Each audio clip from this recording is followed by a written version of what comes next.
Assalamualaikum warahmatullahi wabarakatuh. Waalaikumsalam warahmatullahi Waalaikumsalam wabarakatuh. warahmatullahi wabarakatuh. Sebelumnya, selamat sore kepada Bapak Teguh, selaku manajer CV Terus Maju Jaya. Saya Nisa Nuristi, perwakilan dari kelompok 6. Izin untuk bertanya terkait beberapa pertanyaan seputar manajemen lingkungan industri. Nah, sebelumnya juga saya izin memperkenalkan rekan-rekan saya kepada Bapak Teguh yang akan ikut serta bertanya juga seputar materi yang tadi sempat saya sebutkan, yaitu manajemen lingkungan industri. Yang pertama ada Firdan dan yang kedua ada Zidan. Baik, untuk acaranya bisa segera saya mulai dan akan dimulai dengan beberapa pertanyaan. Mulai.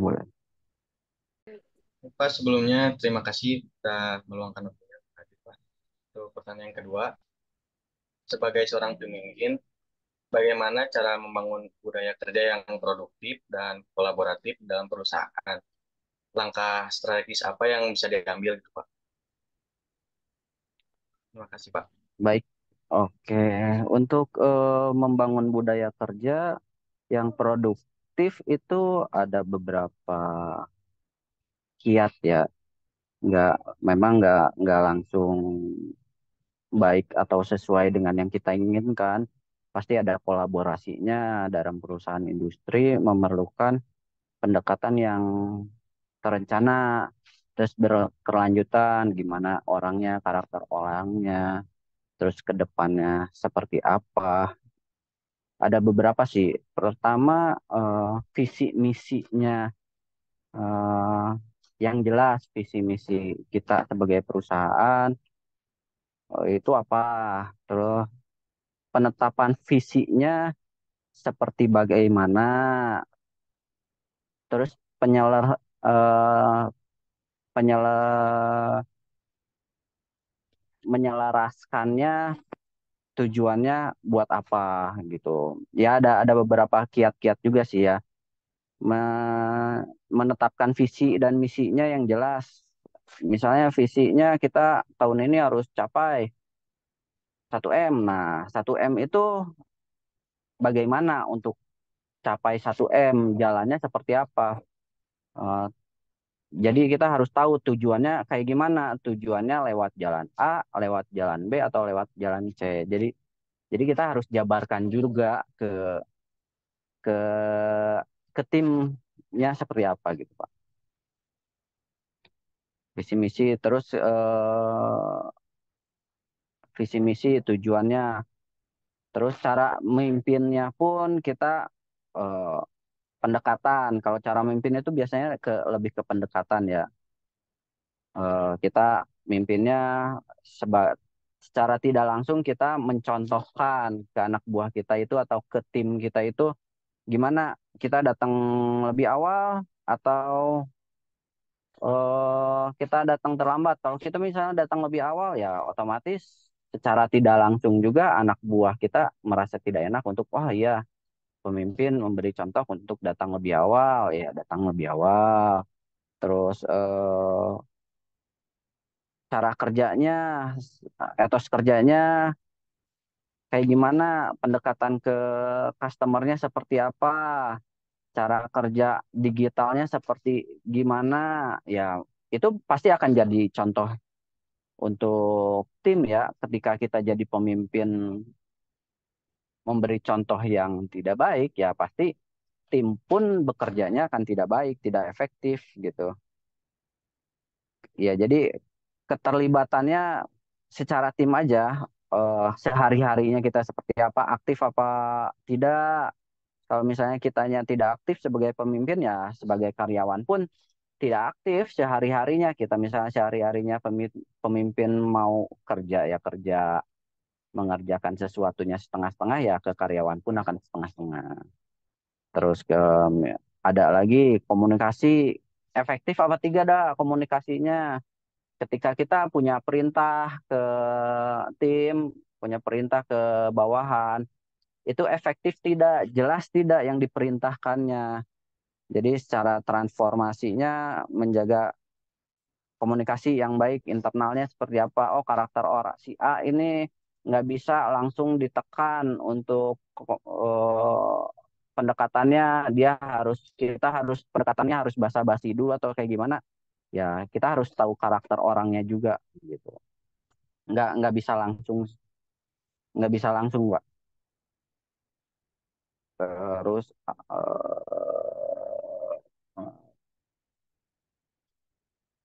ada beberapa kiat-kiat yang lain juga yang tunggu, ada ada telepon masuk, aku ini dulu.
Maaf, maaf, maaf. Kepotong ya. Baik, Pak. Ya, jadi tadi komunikasinya harus baiklah terhadap tim, cara kita berbicara sama tim, karakter orangnya, komunikasi, ya kita komunikasi ngelihat karakter orangnya seperti apa juga, menciptakan saluran komunikasi yang baik intinya. Feedback dan umpan balik dari karyawannya, apa kita bisa jalankan atau tidak. Jadi kita sebagai tim juga, pemimpin ke tim juga harus fleksibel. Ketika ada masukan dari tim, ya kita apa yang baik untuk perusahaan ya harus kita jalankan. Apa, apabila itu kurang ya mungkin kita pertimbangkan secara suara bersama atau kayak gimana. Itu secara komunikasi. Ada juga pengembangan keterampilan. Jadi product knowledge, misalnya secara digital mungkin nggak langsung tim kita mengerti ya, tapi kita harus ada product knowledge-nya juga, cara-caranya, eh, mungkin ada program pelatihan, menyediakan program pelatihan yang kita butuhkan, misalnya digitalnya apa, online atau pemasaran marketingnya seperti apa ya, kita ada pelatihan juga, harus menyediakan pelatihan, pengembangan karir juga, ada tahapan-tahapannya.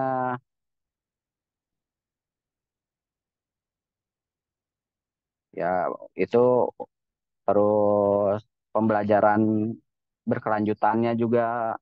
Ya, ada berapa tahapan sih, kayak kita ke untuk karir, untuk pelatihan, kayak kita mengajarkan secara ke tim, bahasanya biasanya ATM ya. Kita kalau misalnya amati, tiru, modifikasi ketika kita ngelihat kompetitor kita seperti apa, kita harus mengamatinya juga, terus mengajarkan ke timnya juga. Oh, kita harus seperti ini, amati terus tiru seperti apa, dan modifikasi dengan cara kita, dengan produk kita, dengan pemikiran tim kita seperti apa.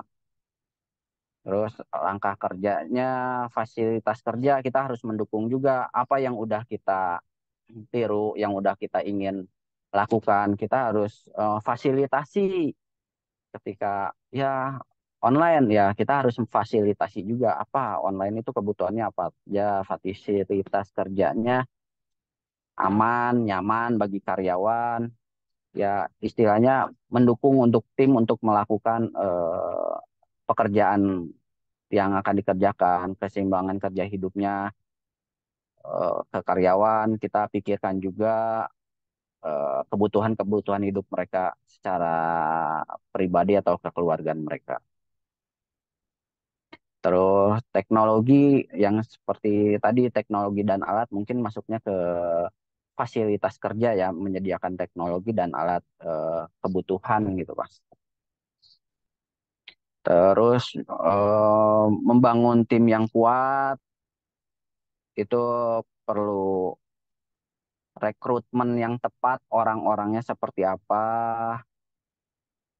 mengadakan kegiatan building atau memperkuat hubungan antara karyawan itu ya kita sama-sama bisa refreshing bareng atau ya banyaklah sekarang outbound gitu. Jadi kita saling kenal satu sama lain.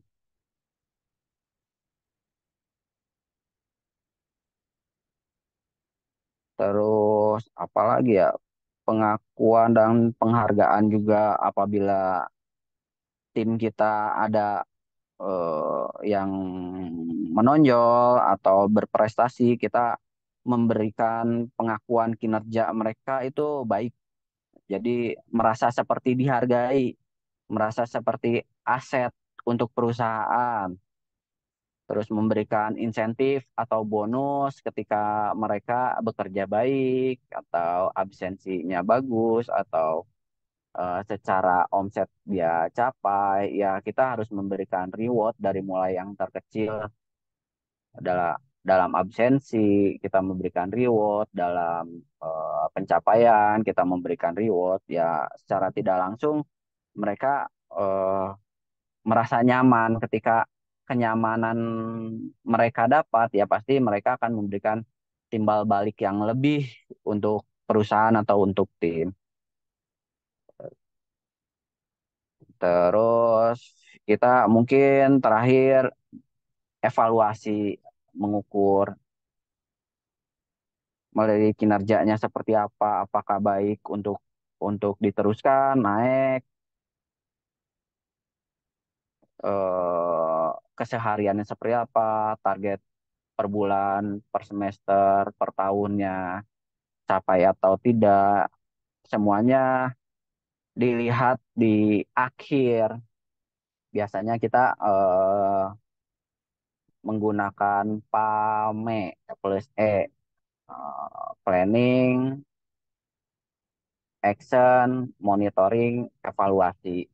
Di akhir paling plusnya eksekusi. Ketika planning kita punya planning, terus actionnya seperti apa, dijalankan atau tidak, terus dievaluasi atau tidak, ya setelah dievaluasi masih tidak berjalan juga, biasanya langsung dieksekusi, dia lanjut atau tidak.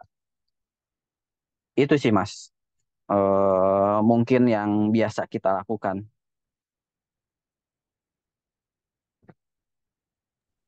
Oh, baik Pak, terima kasih.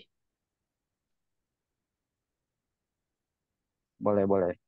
Mungkin yang Ada lain. yang lain? Baik, untuk melanjutkan pertanyaan yang pertama, eh, apa sih pendekatan Bapak terhadap manajemen perubahan selama transformasi digital dan bagaimana Bapak dapat memastikan bahwa karyawan siap menghadapi perubahan, bahwa perubahan tersebut bisa diterima dengan baik dan dapat diimplementasikan secara efektif. Bagaimana sih Pak gitu sarannya? Terima Saran kasih. ya, kalau kalau yang berjalan biasanya ya kita tetap ya kita ada beberapa langkah kunci yang itu untuk perubahan itu bisa diterima atau enggak, bisa digunakan atau tidak oleh tim dan karyawan ya. Pertama sih biasanya penilaian sama perencanaannya biasanya analisa kebutuhan. Kita menganalisa eh, apa nih yang kita akan tonjolkan, kebutuhannya seperti apa, dan tujuannya apa. Terus keuntungan untuk bisnisnya seberapa besar. gitu. Itu biasanya kita analisa kebutuhannya, terus mapping identitas dulu semuanya, di mengidentifikasi semua produk atau kompetitor kita seperti apa, programnya apaan, promonya apaan. Jadi kita mapping, ada yang eh, untuk mencari informasi, biasanya mapping itu cari informasi ya pangsa pasarnya yang sekarang yang lagi booming apaan, kompetitornya apa aja. Terus ya kita pokoknya intinya cari informasi dari mapping tersebut. Setelah mapping, hasil mapping itu kita harus punya rencana manajemen perubahannya. Ya, ketika kita tadinya stuck datar dengan rencana A, ternyata kompetitor udah langkahnya lebih bagus dari hasil mapping tadi ya. Kita akhirnya ya kita harus benar-benar bikin rencananya seperti apa. Oh, dengan rencana dan tujuan yang baiknya, strategis apa enggak dengan tim, bisa dijalankan atau tidak. Ya, terus taktik untuk mengelola perubahannya seperti gimana, jadwalnya, sumber dayanya, indikator dan keberhasilannya nanti seperti apa. Kita tetap itu harus pikirkan semuanya. Jadi nggak cuman dianalisa terus dicari informasi ya. Kita harus harus benar-benar pikirkan sampai hasilnya itu seperti apa. Nah, terus komunikasinya yang Iya. jelas dan konsisten gitu, Bu. Jadi ketika semua udah dilakukan, kita komunikasi dengan karyawannya atau dengan timnya bagaimana, konsisten atau enggak. Kadang kan kita cuman meeting itu cuman sekali, udah itu entah dijalankan atau tidak. Ya mungkin tidak berjalan itu karena enggak ada komunikasi, tidak konsisten juga komunikasinya. Terus terbuka apa tidak komunikasinya, menyediakan informasi yang terbuka jelas tentang tujuannya, manfaatnya, dan dampak transformasi digitalnya itu jelas nggak, bener nggak gitu. Iya. Eh, Saluran komunikasinya apa yang kita gunakan, misalnya lewat email, rapat, atau internet perusahaan ya. Yang penting kita benar-benar ada Komunikasi ya Pak. konsisten ya komunikasi dengan bawahan. Terus ada feedback apa ketika komunikasi itu dilakukan, ada feedbacknya atau tidak. Jangan ya, Iya. kadang kan cuman komunikasi satu arah ya Iya. biasanya. Ya kalau untuk teknologi dengan sekarang digital itu ya harus bisa menerima dua arah, atas ke bawah, bawah ke atas, benar-benar harus bisa sinkron kerjasama. Itu harus Iya. berjalan terus. Baik Pak, jadi untuk pertanyaan saya yang Ya, pendekatan Bapak, eh, pendekatan terhadap manajemen apa perubahan. selama ya perubahan selama transformasi digital itu lebih ke ini apa langkah kuncinya tuh eh, bisa digunakan atau tidaknya bisa dilihat dari analisis kebutuhannya juga kayak tujuannya Iya, apa, betul. penilaian dan perencanaannya kayak gimana, terus dari keuntungan bisnisnya juga seberapa besar sih gitu gitu ya Pak, lebih Iya, ininya mah. betul. Ya, baik. Betul, betul.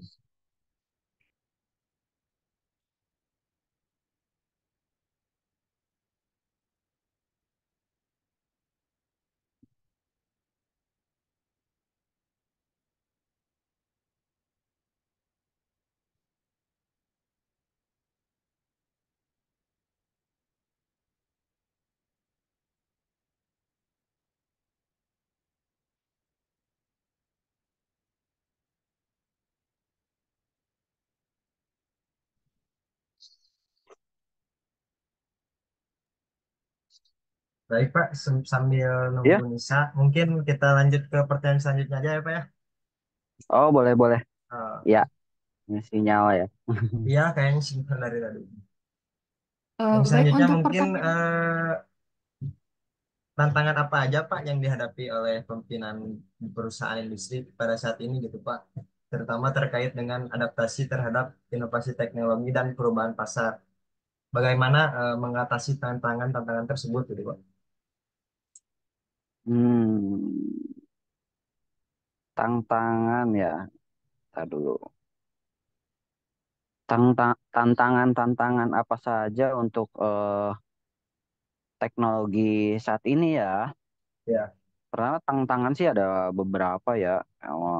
Mau tantangan internal, eksternal, paling terutama evolusi teknologi yang cepat sekarang ya. Teknologinya makin update, baru itu kita harus mengikuti perkembangan teknologinya dulu yang terbaru seperti apa. Otomatis lah kita harus benar-benar mengikuti AI dan lotnya, integrasi teknologinya, mengintegrasi teknologi yang baru dengan sistem yang sudah ada, bisa langsung berjalan apa enggak atau mengganggu. Ya kita harus harus coba eh, disesuaikan, tapi jangan sampai itu sangat melenceng, mengganggu dengan sistem yang sudah berjalan.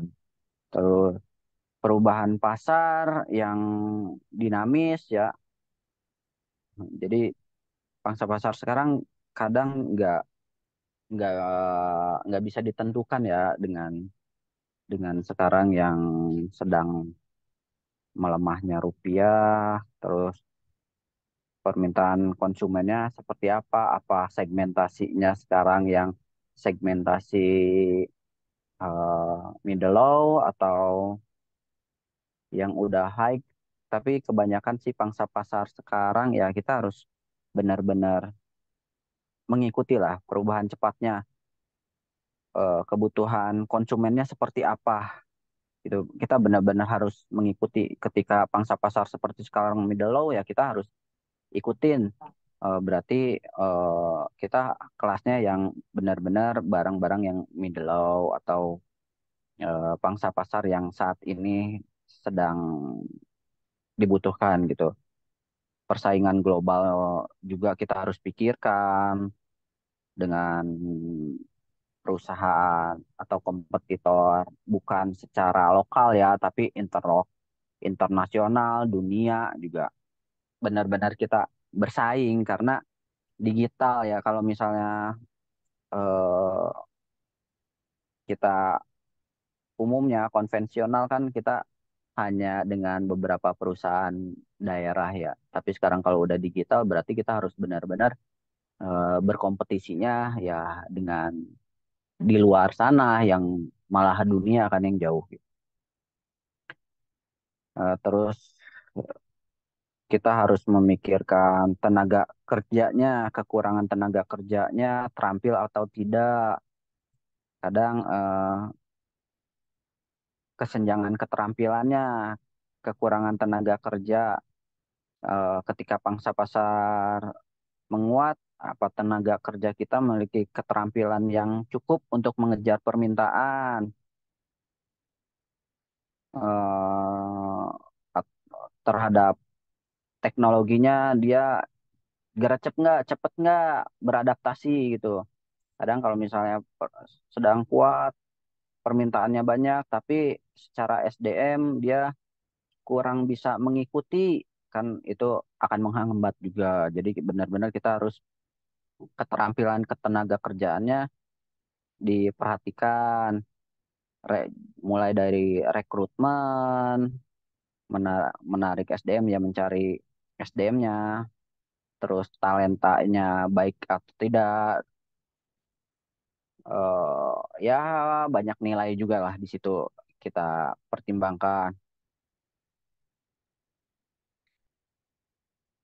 Terus manajemen datanya, si keamanan sibernya, volume data, kita benar-benar harus memiliki volume data yang besar gitu karena eh, nggak bukan skala kecil yang kita adaptasikan ke depannya nanti. Keamanan sibernya melindungi tidak sistem-sistem kita dari ancaman siber yang semakin canggih ya. Oh, udah bukan rahasia umum lagi sekarang makin ke sini kan orang makin makin ngulik gitu dari teknologi ya banyak hacker atau penipuan benar-benar kita harus pikirkan juga itu seperti apa. Terus regulasinya peraturan baru kita benar-benar regulasi untuk peraturannya kita harus pelajari juga, harus kita jelaskan juga ke tim kita untuk mematuhi peraturannya, untuk kita bisa terus berkembang. Jangan sampai kita tidak tidak tahu peraturan kita menjalankan, ternyata kita melanggar aturan digital digital pasarnya. Jadi ya malah kita nantinya keblok. Itu peraturannya benar-benar harus kita cerna, harus kita perhatikan agar kita bisa mengikuti pasar global. Terus lingkungan dan keberlanjutannya juga kan kalau kita mengikuti peraturan, kita benar-benar berkelanjutan gitu. Nggak nggak stuck di situ aja, kita bisa lebih berkembang. Kalau kita benar-benar eh, mengerti akan peraturan-peraturan yang berlaku untuk pangsa pasar global yang kita jalani. Terus kita harus tahu juga resistensi terhadap perubahannya, budaya perusahaan kita seperti apa, budaya perusahaan kompetitornya seperti apa. Ya, jadi kita dari karyawan yang susah enggan beradaptasi dengan perubahan pun ya kita harus perhatikan mana nih karyawan ini bisa mengikuti apa enggak gitu. Tim kita ini bisa menjalankannya apa enggak. Jadi benar-benar kita harus ikuti juga adaptasinya dengan perubahan cepat atau tidak. Itu benar-benar harus dinilai komunikasinya tim kita terhadap pangsa pasar global dengan teknologi yang modern itu seperti apa, komunikasinya baik apa enggak. Karena ya paling utama sih sekarang itu komunikasi. Eh, dipahami, diterima baik oleh karyawan atau ya karyawan kita pun terhadap yang lain. Paling strategi, kita harus punya strategi juga ya mengatasi tantangan selain di internal kita, di tim kita juga harus mengatasi tantangan juga, strategi tantangannya apaan. Kita harus investasi ke depannya itu dalam pendidikan dan pelatihan, program pendidikan yang berkelanjutan, seperti pelatihan-pelatihan, product knowledge, karyawan terhadap sistem yang akan kita jalankan nanti.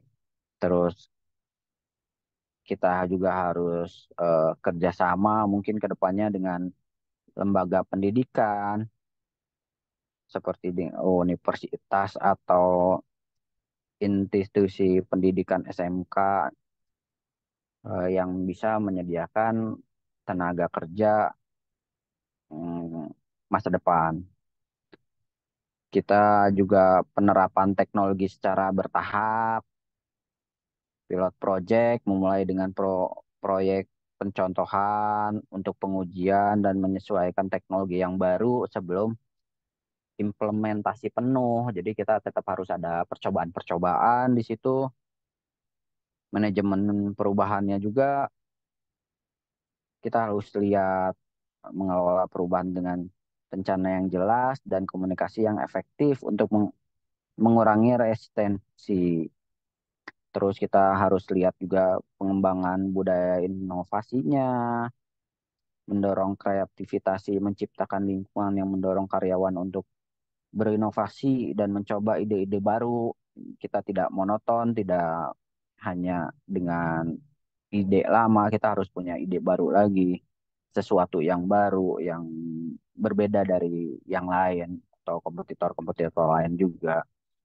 Terus penghargaan inovasinya, ketika tim kita punya inovasi yang baru, yang bermanfaat, kita harus eh, menghargai, memberikan penghargaan, pengakuan kepada ya SDM kita, karyawan kita bahwa eh, inovasi ide dia itu bagus, bermanfaat untuk semua. Ya kita harus memberikan penghargaan atas kontribusi yang dan inovasi yang baiknya. Kita juga harus pengolahan data yang efektif, investasi dalam teknologi data itu cukup lumayan eh, diutamakan ya, menggunakan alat dan teknologi untuk mengolah dan menganalisa data secara efektif. Jadi kita bisa tahu naik turunnya pangsa pasar, naik turun produk, fast moving, slow movingnya, itu semua harus ada datanya. Keamanan siber paling utama, di mana keamanan itu benar-benar kita harus pilih orang atau SDM yang terlatih lah eh, untuk melindungi sistem data kita dari cyber yang di luar sana lah. Terus kita kolaborasi dan kemitraan juga. Kita harus analisasi strategis, bekerja sama dengan perusahaan lain untuk memanfaatkan teknologi dan keahlian mereka. Terus ekosistem inovasinya juga kita harus perhatikan. Kita harus membangun ekosistem inovasi dengan melibatkan startup, pemasok, dan mitra teknologi yang kita kenal atau yang baru, yang mau bekerja sama, kita harus eh, mau terbuka gitu. Terus kita harus fokus pada pelanggan juga, umpan balik pelanggan, keluhan-keluhan pelanggan, itu semua kita harus perhatikan, mendengar, dan merespon umpan balik pelanggannya untuk terus meningkatkan produk dan layanan. Ya kita nggak bisa merem, yang penting jualan, tapi kita nggak tahu keluhan apa dari pelanggan. Kita harus tetap terima dan perbaiki untuk ya penjualan kita lebih baik ke depannya. Menyediakan solusi juga, kita ketika ada keluhan-keluhan kita harus menyediakan solusinya.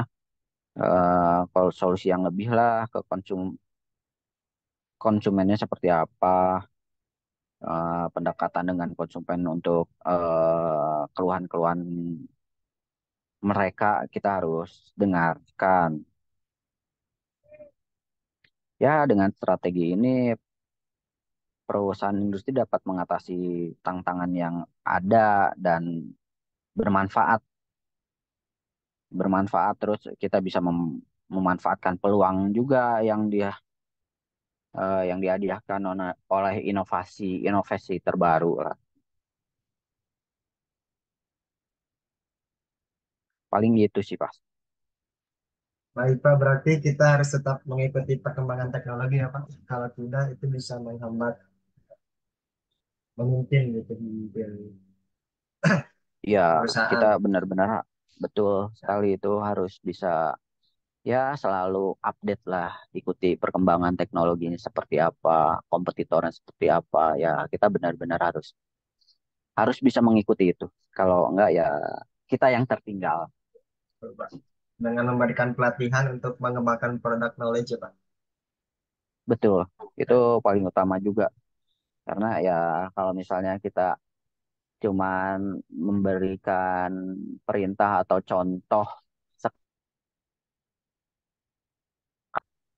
kita manusiawi lah, nggak selalu langsung dicerna ya, tetap kita harus ingatkan lagi, terus kita berikan pelatihannya juga secara kontinu biar mereka terbiasa. Baik Pak, terima kasih Pak. Iya, sama-sama. Selanjutnya mungkin pertanyaan selanjutnya, misalnya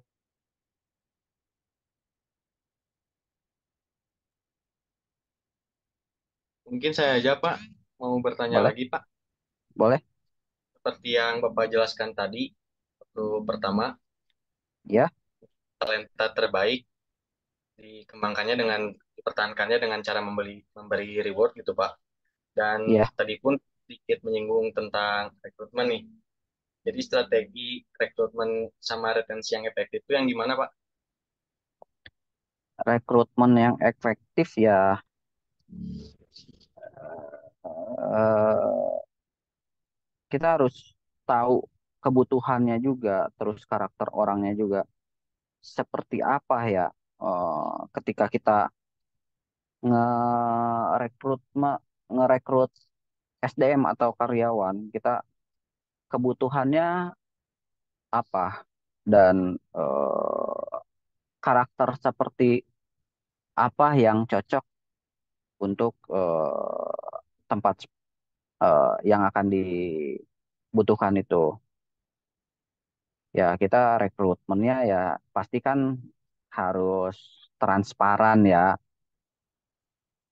Eh, Kayak membangun citra perusahaan yang positif, menarik menarik di mata calon karyawan juga. Jadi kita harus benar-benar juga si rekrutmennya secara apa, dia dapat info dari mana, dari kawannya, dari website perusahaan, atau dari karyawan yang kita, ya kita itu proses rekrutmen ya. Terus kita harus menjelaskan deskripsi pekerjaan yang jelas ke calon rekrutmen kita juga, dan menarik eh, tanggung jawabnya seperti apa. Kita harus jelaskan baik buruknya pekerjaan, terus kualifikasinya, peluang pengembangan karirnya, kita harus jelaskan ya, lebih terbuka. Jadi calon rekrutmen pun tahu jelas job desk-nya apa, eh, terus kekurangannya di mana. Jangan sampai nanti jadi keluhan ke depannya, ah ini gini, ah ini gini ya. Jadi kita ketika merekrut itu harus dengan jelas lah menjabarkan perusahaan ini berjalan di bidang apa, terus menggunakan teknologinya apa, sistemnya apa, cara kerjanya, dari mulai hari kerjanya, jam kerjanya kita harus jelaskan juga biar dia benar-benar tahu seluruhan dan nyaman ketika diterima mulai kerja itu udah merasa nyaman. Terus teknologi kita ya, sistem yang digunakan apa kita jelaskan juga, dia bisa apa tidak, dia udah menguasainya atau belum. Ya, jadi ya kita harus jelaskan di situ. Kita menggunakan ATS untuk menyederhanakan proses penyaringan dari seleksi, wawancara virtual. eh, jadi kita kandidatnya pun tidak tidak dari lingkungan dekat ya. Jadi kalau misalnya luar kota atau luar daerah pun ya kita bisa bisa jangkau. Terus merekrut dari eh, berbagai sumber juga, job fair, dan atau ke universitas atau ke lembaga pendidikan SMK, itu kita gunakan juga. Terus program rekomendasi dari karyawan yang kenal saudara atau ya kerabat terdekat, ya itu kita gunakan juga. mencari kandidat yang sesuai dengan budaya perusahaan, kita nilai juga budaya karakter orang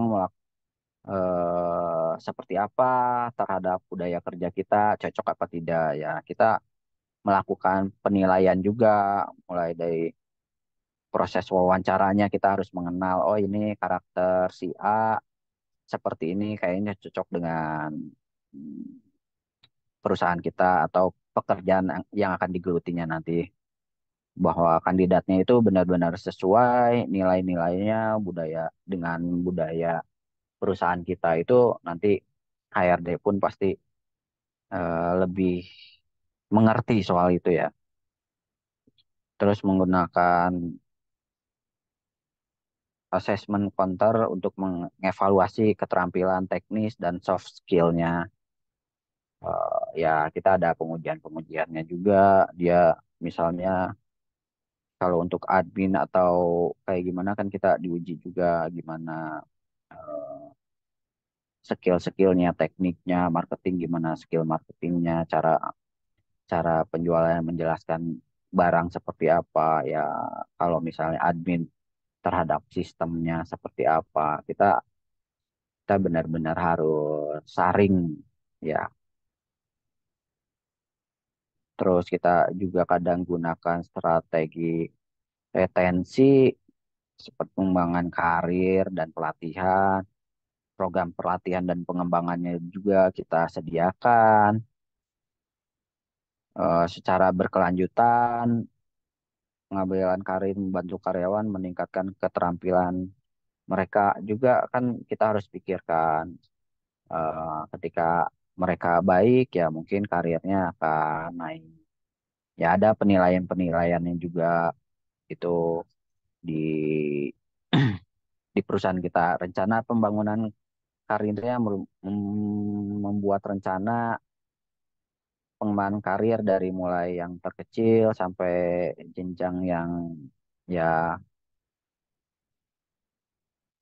sesuai dengan kinerja ya karyawan ya misalnya dia dari marketing, sales, mungkin jadi supervisor, bisa naik ke jadi manajer area atau manajer manajer eh, koordinasi ya ya ada beberapa lah tahapan atau bagian-bagian yang bisa ditempatkan terus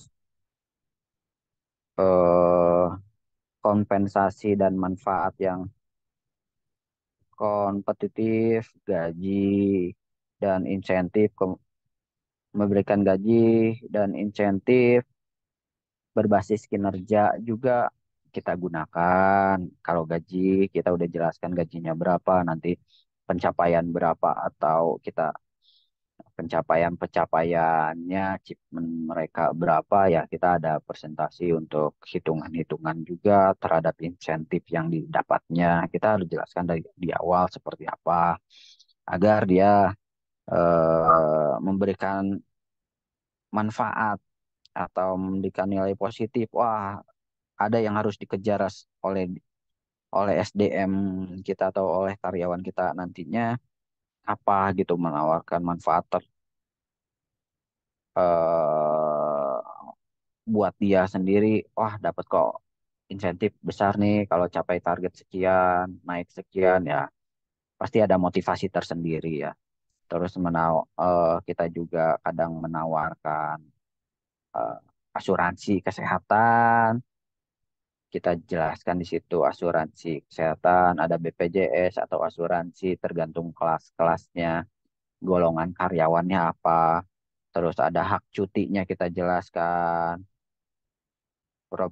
eh, program kesejahteraannya juga kita jelaskan, fasilitasnya kita jelaskan apa aja. Itu ada betul kita harus jalankan dan kita harus jelaskan juga secara terbuka ya, tidak tidak hanya menerima dan tidak dijelaskan di awal apa malah malah jadi unek-unek dan kinerja tidak baik ke depannya jika seperti itu. Ya kita menciptakan lah istilahnya dari awal rekrutmen kita udah harus menciptakan lingkungan kerja yang positif dengan kita secara terbuka menjelaskan dari awal ke mereka. Kita juga keseimbangan kerja hidupnya juga kita harus jelaskan, eh, seperti kerja jarak jauh mungkin jika marketing, atau jadwal yang fleksibel bagi admin online atau kayak gimana. Ya itu tergantung bidang-bidangnya nanti atau pekerjaannya, jobnya, bagian-bagiannya itu tergantung biasanya sih. Terus budaya kerja yang inklusif, membangun budaya kerja yang inklusif dan menghargai keragaman, ya mulai dari suku, agama, ya kita saling menghargai.